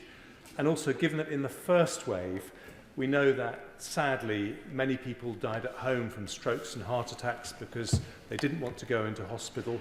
What are we doing for emergency care? And we also know that for cancer care, 45,000 fewer people started cancer treatment. So how will he make sure that when we switch the NHS on for Omicron, we don't switch other services off? First of all, can I thank my right honourable friend for his support, and he is right to talk about the importance of buying time, and also the comments he's made about the NHS and the need to prepare. I can reassure him that ever since we discovered Omicron, the NHS has been spending a substantial amount of time in preparing. He mentioned the importance of discharges. That was important before, but where a patient is ready to be clinically discharged, I think it's become even more important now in light of Omicron, and the recent funding we provided, almost £500 million over this winter period for discharges, will certainly help. SNP spokesperson Dr Philippa Whitford. Thank you very much, Madam Deputy Speaker. As the Secretary of State highlights, we don't know about its severity, but Omicron mutations certainly suggest a risk of increased transmissibility and possible immune escape. However, it is expected that vaccines will still provide protection, and hopefully from serious disease. So I just want to echo his call for people to get vaccinated if they haven't already done so. With S-gene dropout providing an early PCR marker for Omicron, can the Secretary of State clarify what proportion of labs in the UK assess the S-gene, and particularly of all the private labs providing travel testing are doing so, because obviously they are critical in defence of seeding cases into the UK? I welcome the logical reintroduction of a pre-travel PCR, but does he recognise that still the average incubation of COVID is 5 days? And does he not agree with the call from the Scottish and Welsh governments to have a day 8 test for release? Will the government now hold a 4-nation COBRA meeting to discuss the response? And will the government also commit to providing support for the travel sector and any other businesses that might be impacted by public restrictions going forward? The Secretary of State described it as a global battle, and he's right, but the establishment of Omicron in the UK is a stark reminder of the failure of wealthy nations to take a global response as they promised last spring. While almost 90% of adults in the UK are doubly vaccinated, less than 4% in low-income countries have even had 1 dose, and less than a quarter of their healthcare staff are protected. The UK government promised to deliver 100 million doses by next summer, but has so far delivered less than 10 million, and shamefully destroyed 600,000 doses in August. It's estimated the UK will be left with almost 100 million excess doses. So will this government not accelerate their donations to COVAX? And finally, Madam Deputy Speaker, 130 countries support the principle of waiving intellectual property rights and technological transfer to mount a global response to this pandemic. So why is the UK government blocking the TRIPS waiver when most of these vaccines were developed with millions of pounds of public money? Secretary of State. Thank you, Madam Deputy Speaker. First of all, can I thank the Honourable Lady for her support for vaccination in general, right across the UK. It's really making a difference, and I thank her for her comments on that and the importance especially of the booster programme. In terms of testing for this variant, she talked about the proxy measure, which is the S-gene dropout, but there are other methods that UX have also started deploying alongside that, which stops short of sequencing, which does take much longer, and there's not universal capability of that. And between these two proxy methods, the majority of testing centres can pick up the marker, potential marker for Omicron, but we are expanding that as well so that all testing centres will be able to do it very soon.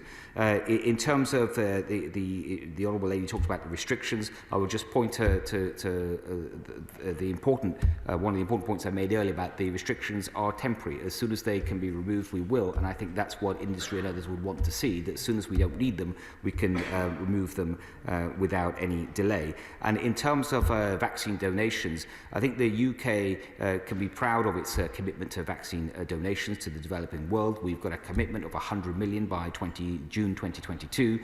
We've already delivered 22 million to COVAX and bilaterally. There's another 9 million on its way in the next couple of weeks, and we will meet our commitment. Ms. Theresa May. Thank you, Madam Deputy Speaker. The early indications of Omicron are that it is more transmissible, but potentially leads to less serious illness than other variants. I understand that would be the normal progress of a virus. Variants will continue to appear year after year.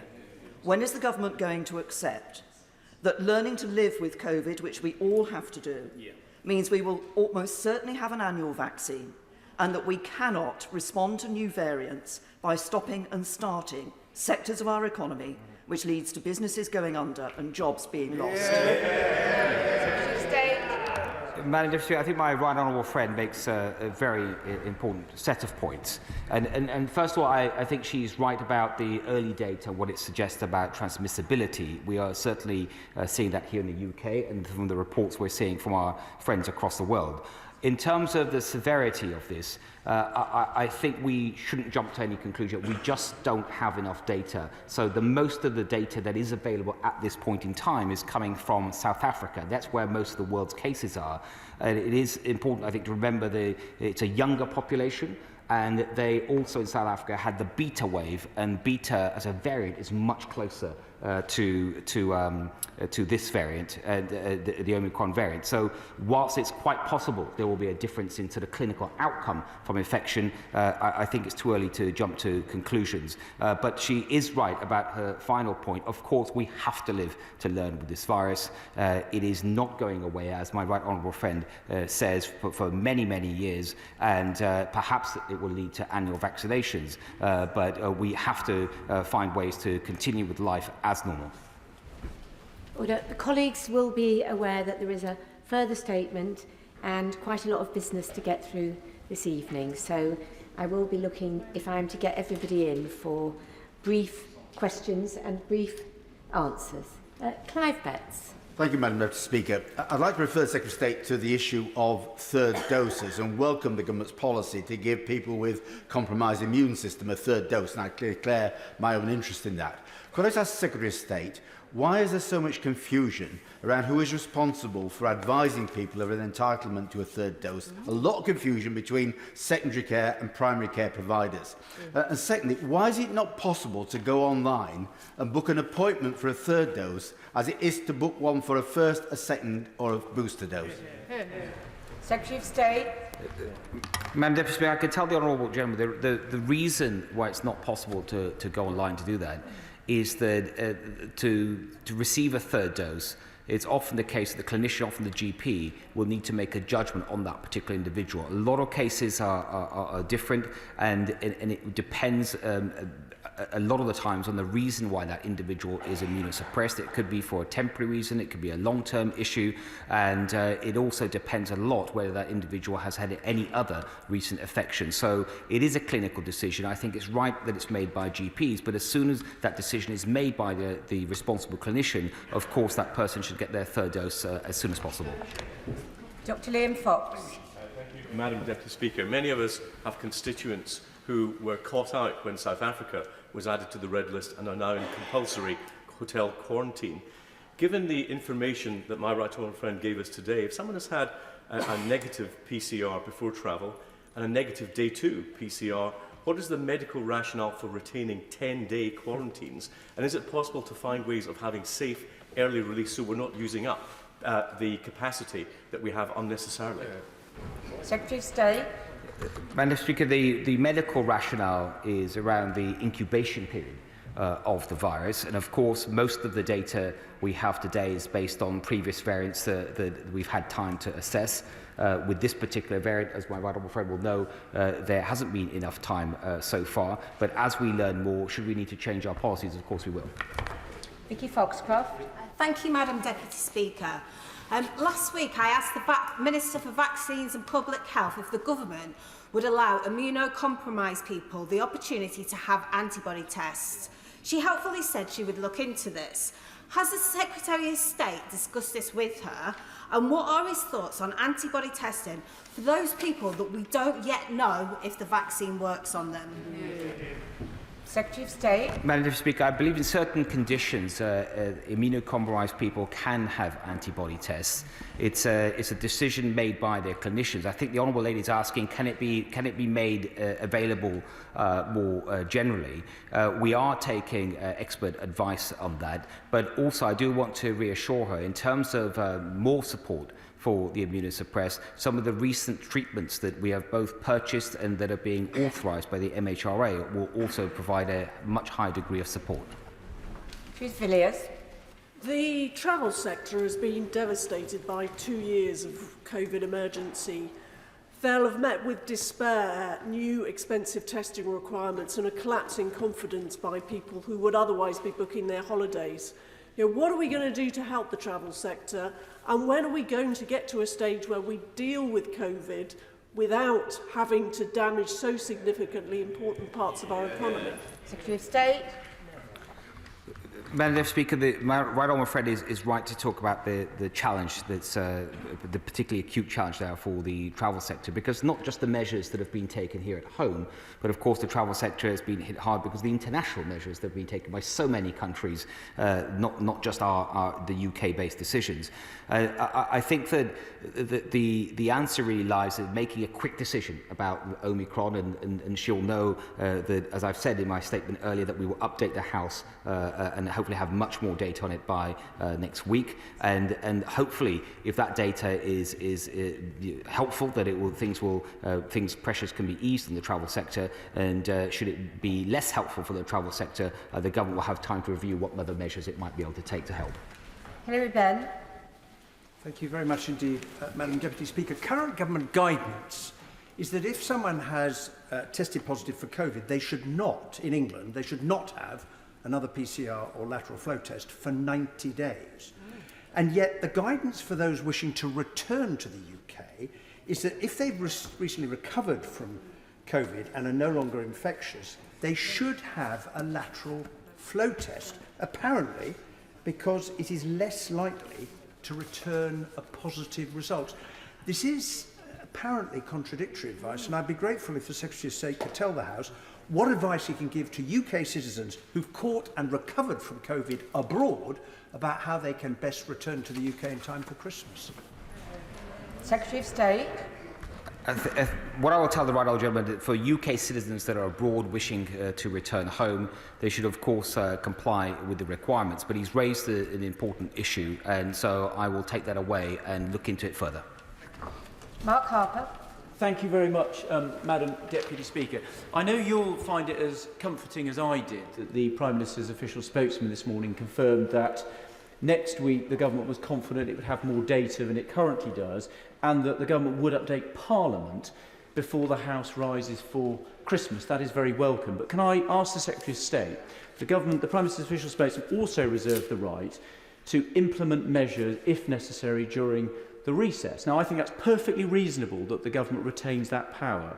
But I also think that if things are important enough to implement restrictions during the recess, then it means the House should be recalled for us to debate and vote on those matters. Can I have an assurance from the Secretary of State that that's what will happen? Secretary of State. Madam Deputy Speaker, my right honourable friend, first of all, you should be reassured that there will be a further update next week, as I've also just committed to. And as he says, if and it is a big if it was necessary for the government to take important action during a recess, of course, I think people would expect the government to take that. And as for whether Parliament should or should not be recalled, that is something that I will take back to my right honourable friend. Dame Angela Eagle. Thank you very much, Madam Deputy Speaker. Could the Health Secretary confirm that next week's update, he expects next week's update to contain much more information about the threat that the Omicron variant actually poses in terms of seriousness of illness, so that we can have some insight into that? And would he tell us if he's not expecting that to be the case now? And can he comment on the fact that over 25% of the members opposite who are in the chamber today aren't wearing masks? And will he say what this does for compliance of people outside who are now meant to wear masks on public transport and in shops? Secretary of State. Madam Deputy Speaker, as each day goes by, we are getting a little bit more information, but I do think by next week, with the samples that arrived at Porton Down and other labs across the world, we will have more information. I will just, though, caveat that by saying that I can't make any guarantee about how much information that we will have. I am sure there will still be many unanswered questions at that point. And as for masks, our rules on masks are clear. Eric Baldwin.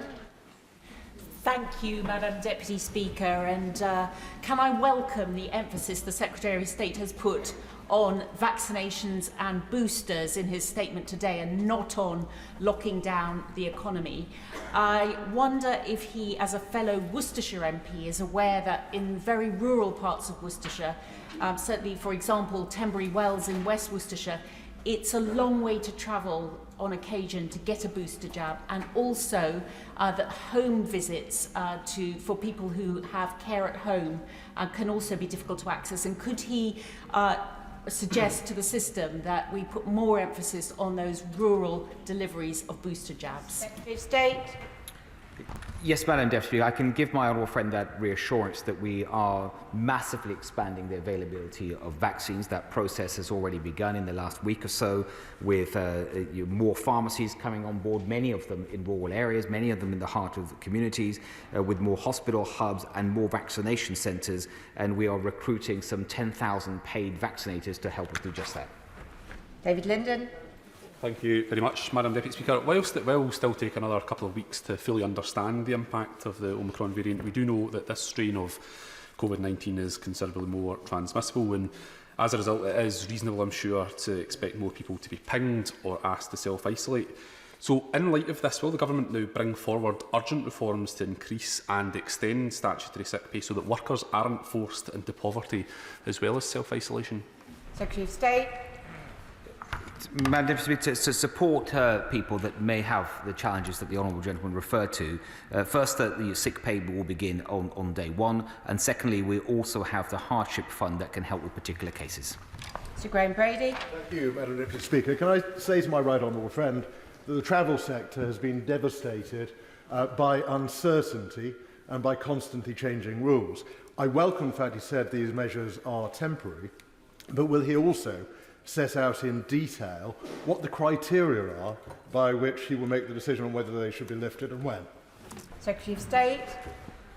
Madam Deputy Speaker, I fully understand the point that my right honourable friend has made about the impact on the travel sector, and that should be not lost on anyone. So I think we all understand why the action has been taken, but we mustn't forget this is a really important part of the economy, a hugely important sector. It has been hit hard again and again.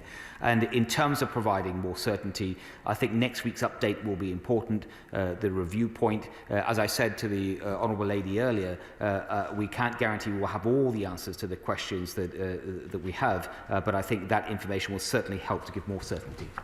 Barbara Keeley. Thank you, Madam Deputy Speaker. I've got a constituent whose mother has been fast-tracked for end-of-life nursing care in a local care home.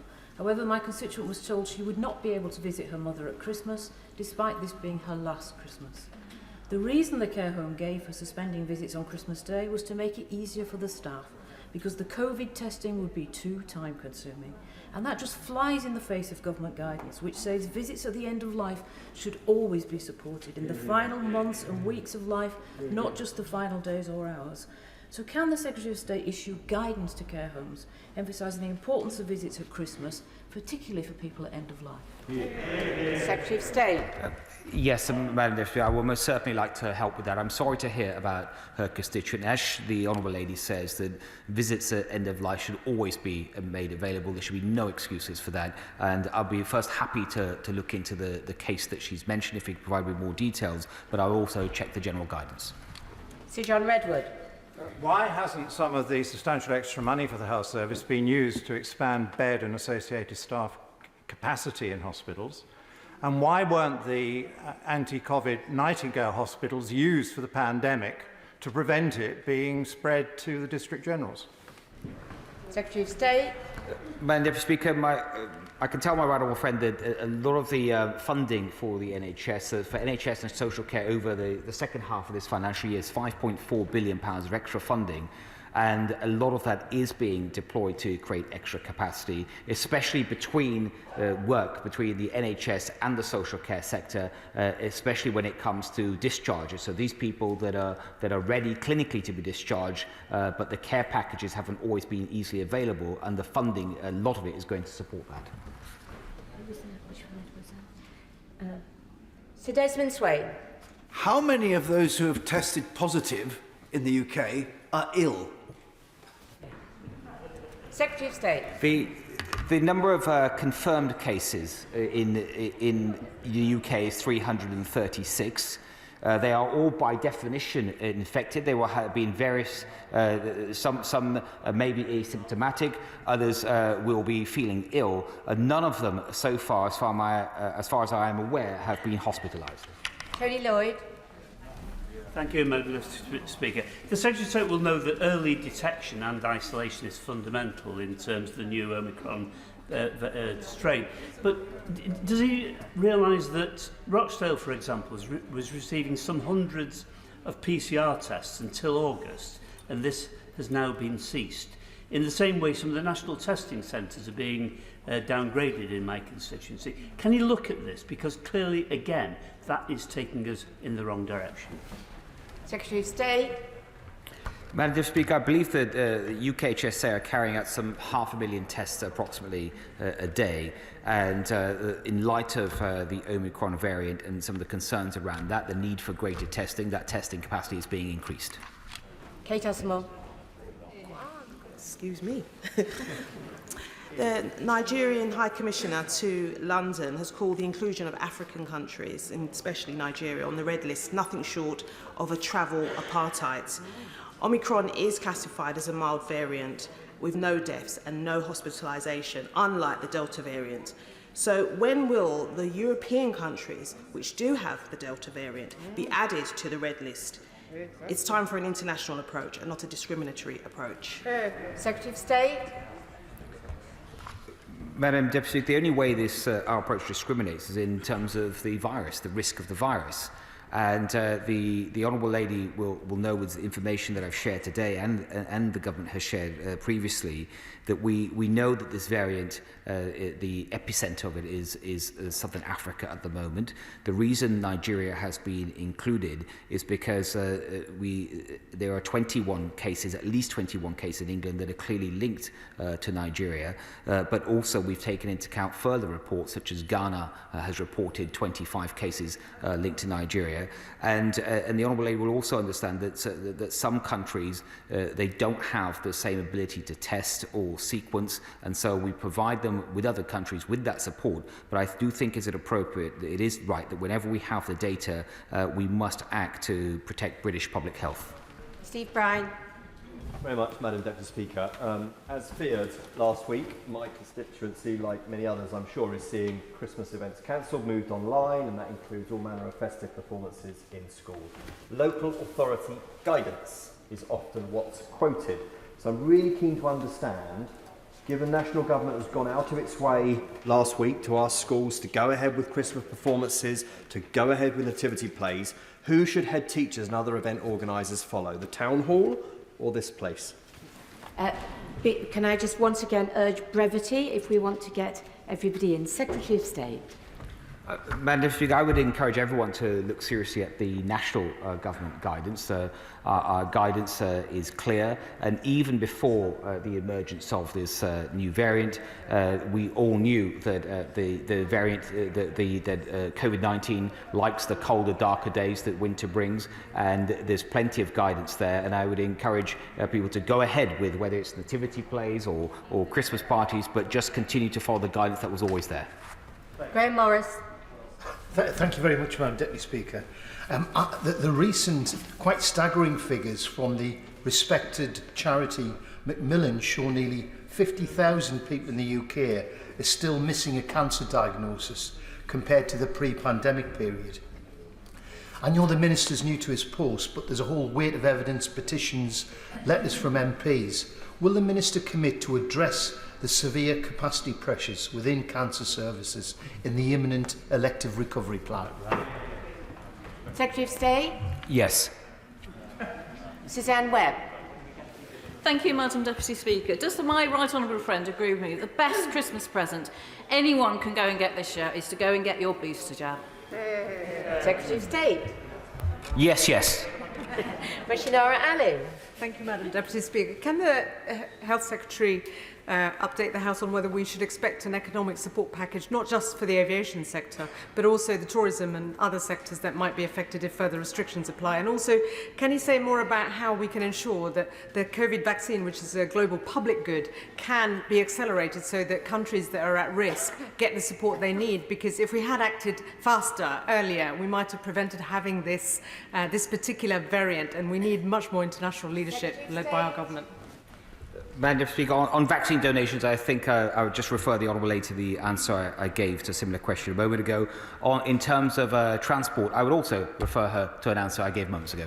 Sir Robert Sims.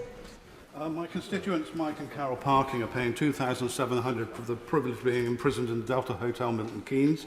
My constituent, David Brayshaw, took $3,700 for being in a 3-star hotel in downtown Hounslow. The highlight of the day are meals in boxes with plastic cutlery which are either unedible or cold or both. Can we really go back to a proper quarantine where people can go home? What they're getting is very poor value indeed. You state. My honourable friend Mandis will understand, I think he will understand the difference in terms of public health between a managed quarantine facility and the home quarantine. But he's right to really point to what is an important issue. Of course, no one's going to enjoy or want to why would anyone want to choose to be quarantined in this way? I think everyone understands the issues, but it is really important that the quality of care that they provide there is as decent and of good quality. And if he can share with me some of the information he has about his constituents, I would like to look into that. Dr. Lisa Cameron. Many thanks, Madam Deputy Speaker. As Chair of the Disability All-Party Parliamentary Group, I've been hearing from people right across the United Kingdom to say that some of the individuals who have not yet been vaccinated have learning disabilities or autistic spectrum disorder, have a fear of going to large-scale vaccination centres, but don't yet have adapted vaccination regimes such as specialist learning disabilities, nurses who can attend to them. So could the Secretary of State assure the House that this will be taken forward and that the most clinically vulnerable will not be left behind? Madam Deputy Speaker, I think it's a really important point the Honourable Lady has just raised. It is important that there is easy access for everyone to get vaccinated, and she's made a really good demonstration of why that is so critical for every part of our community. The Vaccines Minister, if it's helpful, would be pleased to meet with her as the chair of the APPG and see what more we can do. Dr. Andrew Morrison.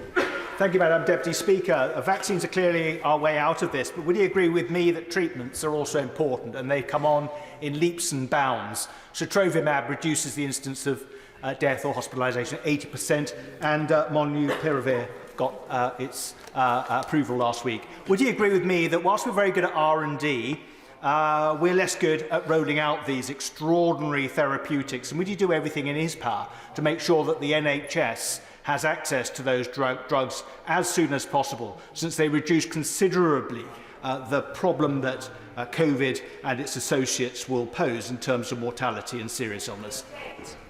Yes, I know my honourable friend speaks with experience, and I agree with him absolutely. Clive Efford. Thank you, Madam Deputy Speaker. If we're going to have to live with COVID, given the high level of infection rates we have amongst young children, what possible justification can there be for delaying funding to schools to improve ventilation to reduce transmission? Secretary of State. I believe that my right honourable friend, the Education Secretary, said something about ventilation and the importance of it last week. Holly Mumby-Croft. Thank you, Madam Deputy Speaker. Many of my constituents in the Scunthorpe constituency have come forward and had their jabs and their boosters, and I hope my honourable friend will thank them as I do. But I still speak to a very small number, particularly of younger people, who are sincerely worried about having the vaccine. What can he do to reassure them that it's safe and effective, and they should come forward and take the opportunity to have theirs? Secretary of State. It's important that we do whatever we can through communications and using the right communication channels, and it's also important that we provide the easiest access possible. So, for example, some of the mobile vaccination units have had a really a disproportionately high success rate with younger people. Jonathan Edwards. Luckily, the Omicron variant was picked up quite quickly in South Africa due to its genome sequencing capability. Otherwise, we could be in a worse position. So what is the British government doing to support international efforts to enhance capability of genome sequencing capability across the world so that the next variant of concern is identified as quickly as possible wherever it comes? Secretary of State. Madam Deputy Speaker, I think we can say that we are leading the way on this. The UK Health Security Agency has established a database that is open for all countries to access, to post their data, and even when it came to the discovery of the Omicron variant and the potential risks of it, that was done here in the UK. Chris Grayling. Thank you, Madam Deputy Speaker. Could I say to the Secretary of State, echo the concerns about the travel sector and the aviation sector? This is a real blow for them. He will remember back in June, the government took a decision, or July, the government took a decision that it would remove restrictions in the face of heavy scientific advice that he needed to carry on with restrictions. That decision was the right one. Please will he give an undertaking that this time round he will also face down the more conservative elements of the scientific community, do the right thing and keep the restrictions as minimal as possible. Chief State. Yes, I'm happy to give that commitment to my right honourable friend for all the excellent points, reasons he makes. And we were absolutely right back at the start of the summer to open up our country, include to remove travel restrictions. And that is one of the reasons why the UK, when it comes to the dominant Delta variant, is in a much better position than many other European countries today. Rachel Maskell. Madam Deputy Speaker, when it comes to public health compliance, consistency and clarity of message is really important. The variant does not understand the difference between an indoor setting on transport to another indoor setting. So why can't the Secretary of State ensure that all indoor settings have the same rules applied to them? Secretary of State. Madam Deputy Speaker, I believe that the response we've had is balanced and proportionate. Andrew Bridgen. Madam Deputy Speaker, my right honourable friend, the member for Maidenhead, who is no longer in her place, has already confirmed and reminded the House that the normal evolution of a virus is to increase in transmissibility but reduce in pathogenicity over time. Given that the Secretary of State has already informed the House that none of the 336 cases of Omicron confirmed in the UK have yet resulted in hospitalisation, does the Secretary of State agree with me that this is tremendously good news and we should look forward next week, hopefully, to having all restrictions lifted? Secretary of State. Let's see what next week brings. Martin Day. Thank you, Madam Deputy Speaker. Several of my constituents have met with difficulties in booking hotel quarantine for the return from South Africa due to problems with CTM being unable to verify certain card payments or to get bookings despite the website showing availability. And as a result, they've missed flights and had to book others in their stead, and that has had to be paid for. Can the Minister therefore commit to reimbursing such constituents for the failures of the system? Secretary of State. Madam Deputy Speaker, I'm not aware of the details of the individual case the honourable gentleman mentions, but of course a variety of credit cards and payment systems can be used. If the honourable gentleman believes there's been a failure of the system, I'd be happy to take a closer look at that. Sir Christopher Chope. Madam Deputy Speaker, can my right honourable friend tell the House what he's doing to promote the availability of the vaccine damage payments scheme, and does he recognise that that could be a good counter against vaccine hesitancy? But when is the scheme going to be made fit for purpose? Secretary of State. Madam Deputy Speaker, we are reviewing that scheme, I think, for reasons that my honourable friend has brought up in the past in this House. And I do agree with him, it is important to have confidence in vaccines, and that scheme has a role to play. Emma Lewbuck. Thank you very much, Madam Deputy Speaker. Throughout this pandemic, whilst we have all made sacrifices, we have watched those imposing the rules repeatedly breaking them. The final straw is that last Christmas, as families spent time apart and their loved ones died alone, Number 10 was in full party mode. Can he therefore confirm that the upcoming COVID inquiry will include a thorough examination of any misconduct in public office? State. Madam Deputy Speaker, the rules apply equally to everyone. Paul Maynard.